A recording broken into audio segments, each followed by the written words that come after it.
In this video, we're going to be covering covariance of a probability distribution, but we're also going to look at one example where we find the portfolio expected return and the portfolio risk. So the first thing I want to do is talk about the covariance of a probability distribution. So I'll say down here, covariance of a probability distribution.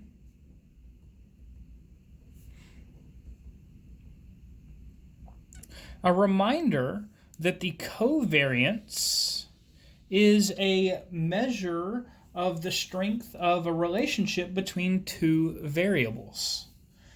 A positive covariance represents a positive relationship, and a negative covariance represents a negative relationship. So let's do an example. So I'm just going to write down one example here, and that is to suppose the anticipated return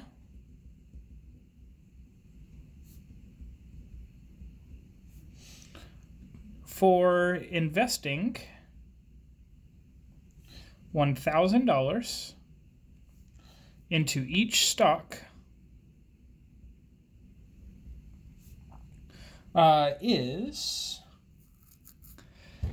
all right, so we're going to have a probability over here. We're going to have an economic condition. We're going to have a column for stock X and a column for stock Y.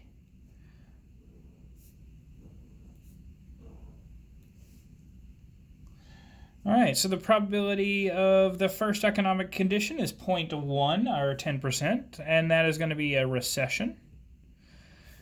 And the anticipated return for stock X in a recession is negative $100. But stock Y actually does well when the stock is poor, when the economy is poor, so it actually earns $50 for every $1,000 of investment. The probability for the next economic condition is 0.3, and that is a slow growth. X is a 0, so you return $0. You don't gain any money there. But Y does really well. It returns $150. Next probability is 0.3 for a moderate growth. Stock X is doing better now. It returns $80. Stock Y returns negative 20, so it starts to lose money. And the last probability is also 0.3, and this is for a fast growth economic condition. Stock X is $150, and stock Y is negative $100. So again, what does this mean, right? We have two stocks here. We invest $1,000 into each of them. If the economic condition is that the economy goes into a recession, stock X loses $100 over that time period, and stock Y would gain $50 over that time period for every $1,000 investment. And then these probabilities over here say that in this next time frame that we're discussing, the probability that the economic condition becomes a recession is 0.1 or 10%. Slow growth is 0.3, moderate growth is 0.3, and fast growth is 0.3 as well. So given all of that information, we want to compute a few things. The first thing we want to compute is the expected return for each stock. So let's compute the expected return for each stock. Well, we had this information in previous sections. I'll zoom out a bit there, sorry. So we had this information in previous sections. The expected return for stock X should be the probability of the return times the expected return for that particular condition. But then we want to add all of the other possibilities. So that would be probability of 0.3 times 0 plus the probability of 0.3 times the expected value of 80 plus the probability of 0.3 times the expected outcome of 150. And we do that calculation, and that ends up being -10 plus 24 plus 0 here for the second one. The third one should be plus 24, and the fourth one should be plus 45. We put all of that together and we get $59 is the expected return for stock X. We do the same thing for stock Y. We get 0.1 times 50 plus 0.3 times 150 plus 0.3 times -20 plus 0.3 times -100. This is 5 plus 45 minus 6 minus 30, which gives us an expected return of $14. All right. Part B is going to be to compute the standard deviation of each stock.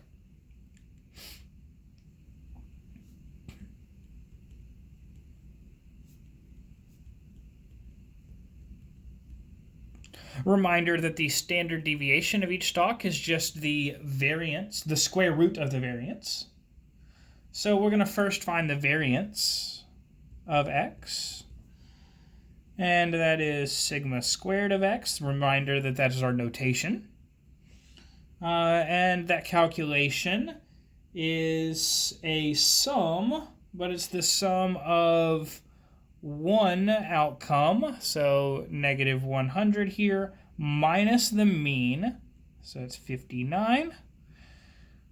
We want to square that and then multiply it by the probability of that outcome. And we want to sum this with all of the other probabilities and their outcomes, times their outcomes. So that would be then 0 minus 59 squared times probability 0.3 plus 80 is the next one, minus the mean 59. Of course, we square that, multiply by the probability of that outcome, and then plus, I had to move here to the second line, plus 150 minus 59. Of course, we square that, multiply by the probability of that outcome. We do all of that calculation, and that turns out to be 6,189. And so if we're trying to compute our standard deviation, that is sigma of X, which is the square root of sigma squared of X, which is the variance. So we take the square root of 6,189.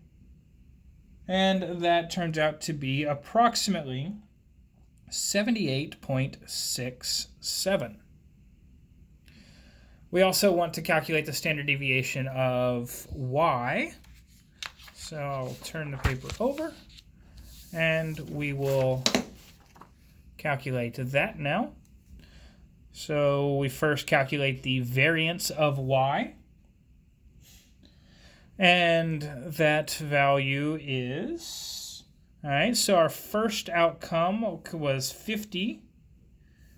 And we subtract our mean, and we square that value, multiplied by the probability of that outcome, which is 0.1. And we have the next outcome was 150, and then minus the mean squared times the probability, plus next outcome was -20 minus the mean of 14, square that times the probability of the outcome, plus final outcome was -100 minus of course, the mean 14, square that, times the probability of that outcome. Do all of that, and you get 9,924. And of course, again, the standard deviation of y is equal to the square root of the variance, which we just calculated. So that is the square root of 9,924, which is approximately 99.62. Okay, so all of those calculations so far come from information in previous sections. And today's work, we're also going to calculate the covariance of these two stocks.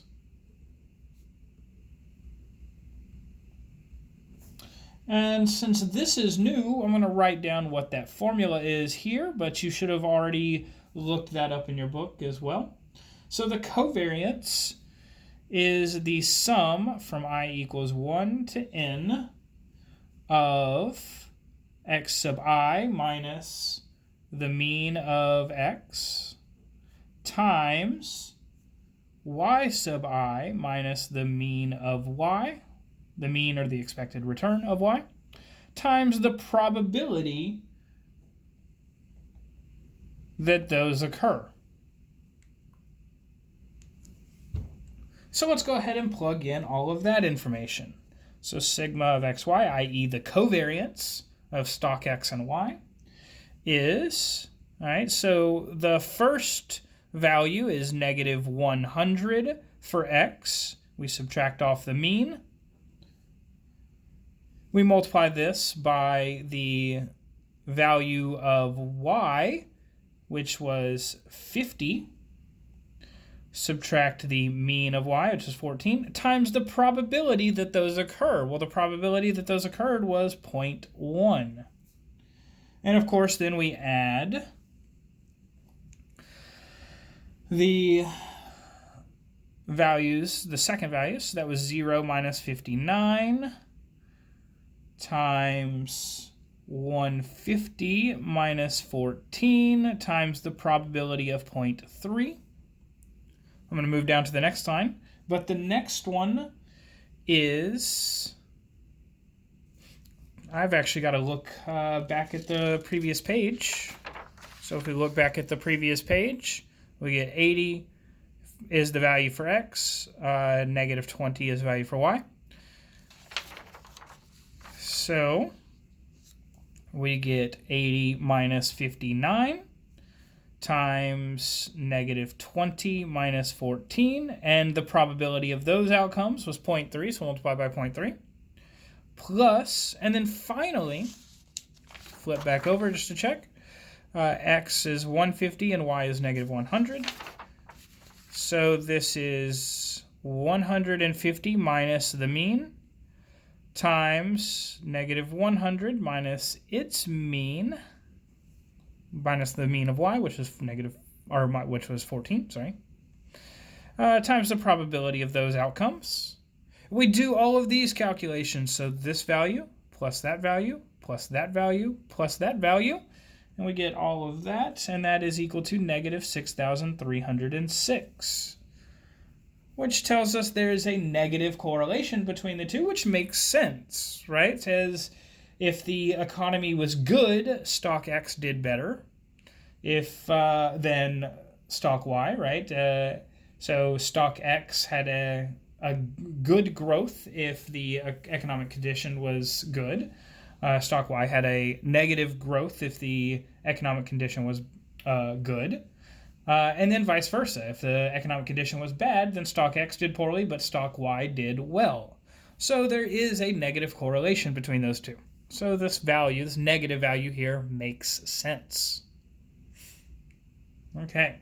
And the last thing we want to do for this example is to calculate or compute the expected value of the sum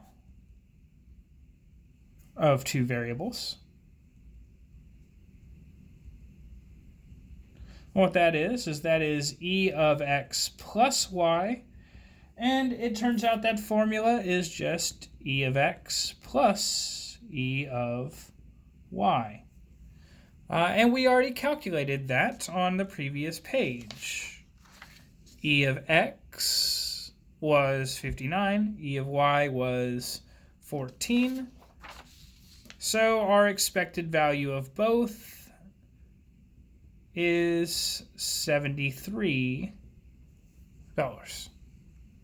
In other words, if we put a $1,000 investment into stock X and a $1,000 investment into stock Y, then we expect our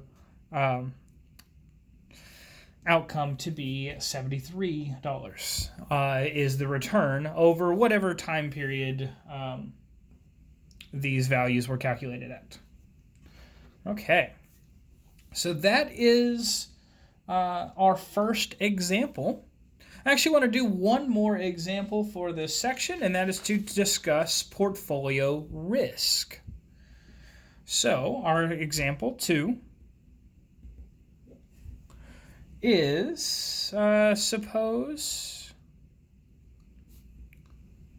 we have 2 investments. Ooh, sorry.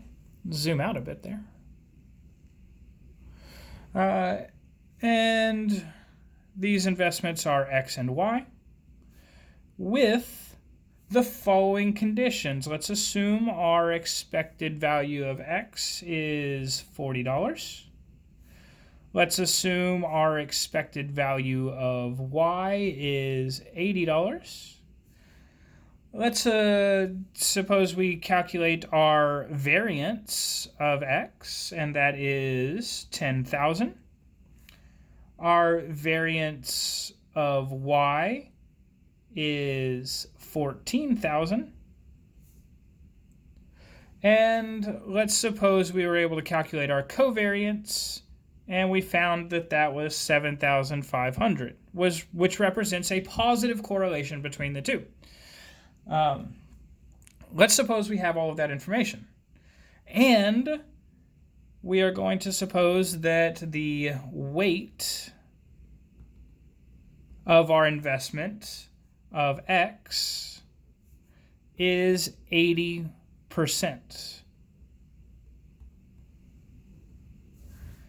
Okay, so what we want to do is we want to find the portfolio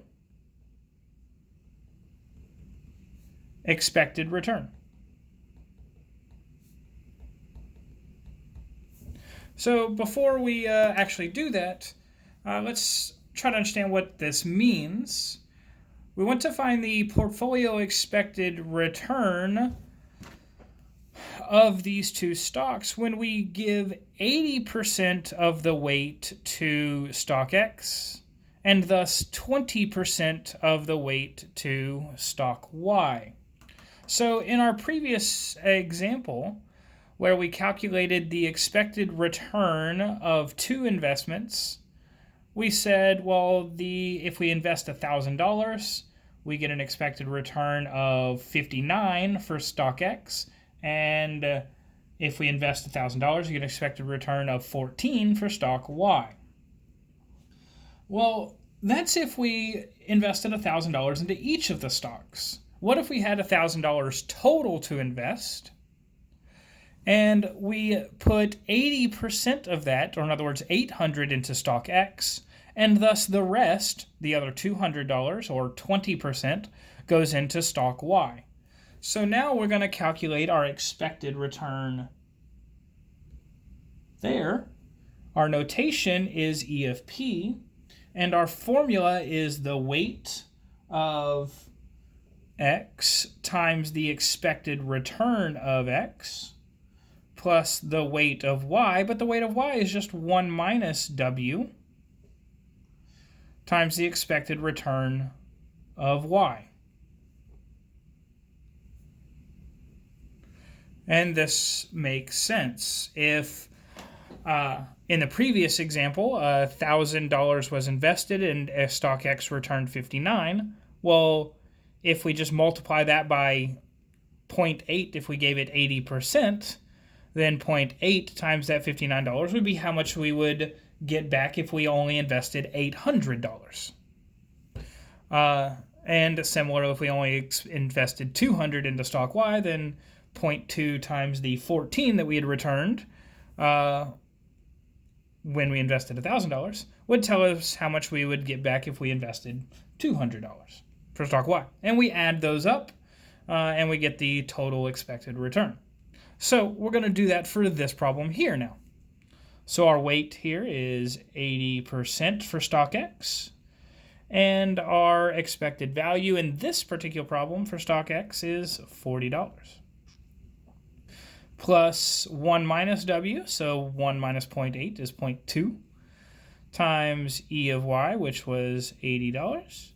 All right, 0.8 times 40 is 32. 0.2 times 80 is 16. So we get an expected return of 48. The second question we want to do is to calculate a portfolio risk, which is essentially a representation of how risky is your investment.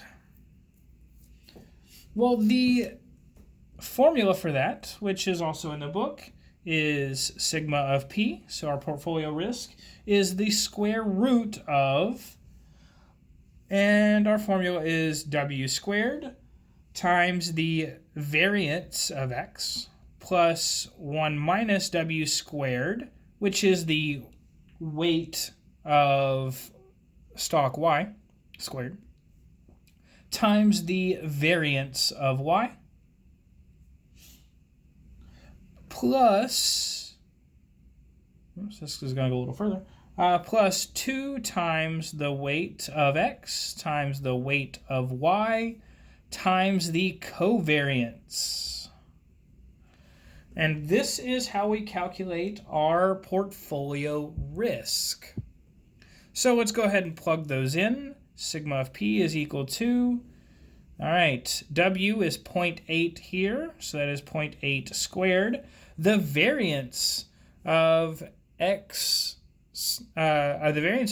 which is sigma squared of X, is 10,000. Notice we're not squaring that value, right? We're finding this sigma squared is the variance, which is what we were given in the first place. So this is 0.8 squared times 10,000. Plus 0.2 squared times the variance of Y, which was 14,000. Plus 2 times W, which is 0.8, times 1 minus W, which is 0.2, times the covariance, which we were given, which is 7,500. Okay. So, of course, we just go and do these calculations, then add up all of those things, and then take the square root. I haven't actually done that yet, so I'll leave that up to y'all. But that also ends the second and final example I want to do from this section. So hopefully that helps, and that is it for this first video.